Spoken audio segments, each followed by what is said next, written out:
Kumusta po kayo? Bago po ang lahat, first things first.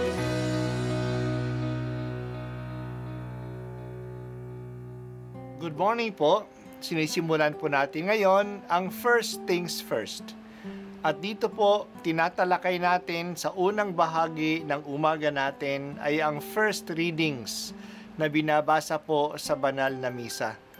Ito pong tinatalakay natin kasi madalas po kasi marami na tayong alam tungkol sa gospel readings. Pero konti po ang nagsasalita sa first readings. Pero ang first readings, bahagi din po yan ng Biblia, ng banal na kasulatan. Kaya susubaybayan po natin ang mga first readings, basahin po natin at kuminsan kailangan ng basahin ng 2 o 3 beses bago maintindihan kasi hindi po tayo familiar sa mga istorya at sa mga kaisipan na tinatalakay dito.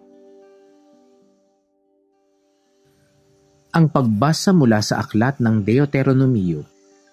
Nagsalita si Moises sa mga tao, "Ngayon, mga Israelita, upang mabuhay kayo ng matagal at makarating sa lupaing ibinigay sa inyo ng Panginoon, unawain ninyong mabuti at sundin ang tuntuning itinuturo ko sa inyo.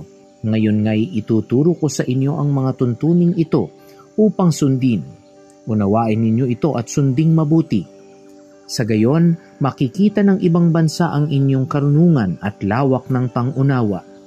Sa gayon, hindi nila mapipigilang sabihin ang ganito, ang bansang ito'y matalino at may malawak na pagkaunawa. Sinong Diyos ng ibang bansa ang handang tumulong anumang oras liban sa Panginoon? Aling bansa ang may tuntuning kasing inam ng mga tuntuning ibinigay ko sa inyo ngayon?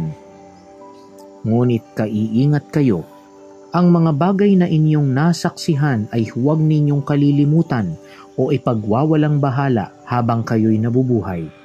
Ituro ninyo ito sa inyong mga anak at mga apo." Ang salita ng Diyos. Salamat sa Diyos. Ang aklat ng Deuteronomio ay naglalahad ng mga batas na ibinigay ng Diyos sa Sinai. Pinaalaala uli ni Moises ang mga batas na ito bago pumasok ang mga Israelita sa lupain na ipinangako sa kanila. Kaya sinabi ni Moises na kung susundin nila ang mga batas na ito, magpapalain sila ng Diyos. Makakapasok sila sa lupaing hinirang at mananatili sila roon. Pero kung hindi sila naging tapat sa batas, kahit na makapasok pa sila sa lupain at mapa sa kanila iyon, papaalisin uli sila doon. Kaya magkaugnay ang biyaya ng batas at ang biyaya ng lupa. Ang batas ng Diyos ay mainam at puno ng karunungan. Hahangaan ang mga Israelita ng ibang mga bansa dahil sa batas nila. Makatarungan ito at maayos. Sasabihin ng ibang mga bansa, ang bansang ito ay matalino at may malawak na pagkaunawa dahil sa batas na gumagabay sa kanila.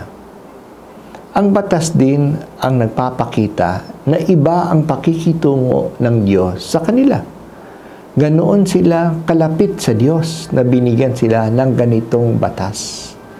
Dahil sa ganitong kaganda at kahalaga ng batas na natatanggap nila sa Sinai, wag dapat nila itong kalimutan o iwalang bahala.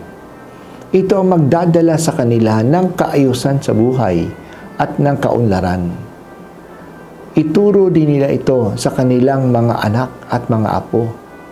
Ito ang magandang pamana na maibibigay nila sa kanila. Maraming mga tao na allergic sa anumang batas. Ang tingin nila sa batas ay pagpigil sa kanilang kalayaan. Iba ang batas ng Diyos.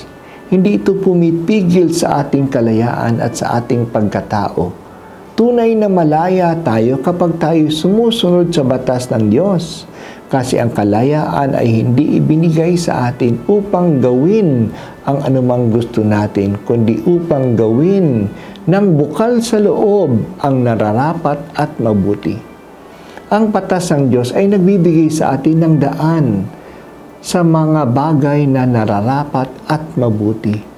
Hindi na ito ang nagpapasama sa atin. Ang Diyos ang may likha sa atin. Alam niya anong mabuti sa atin at mahal niya tayo. Ayaw niyang mapasama tayo.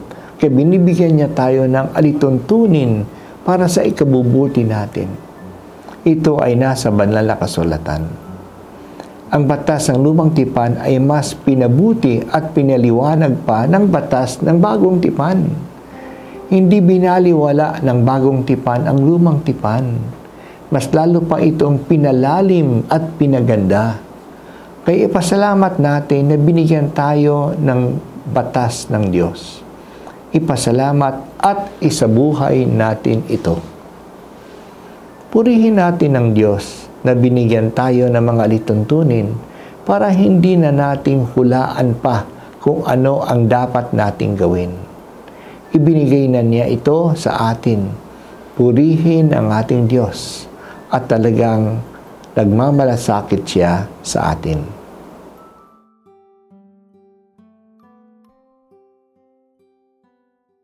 At ako po ay si Bishop Broderick Pabilio dito sa First Things First.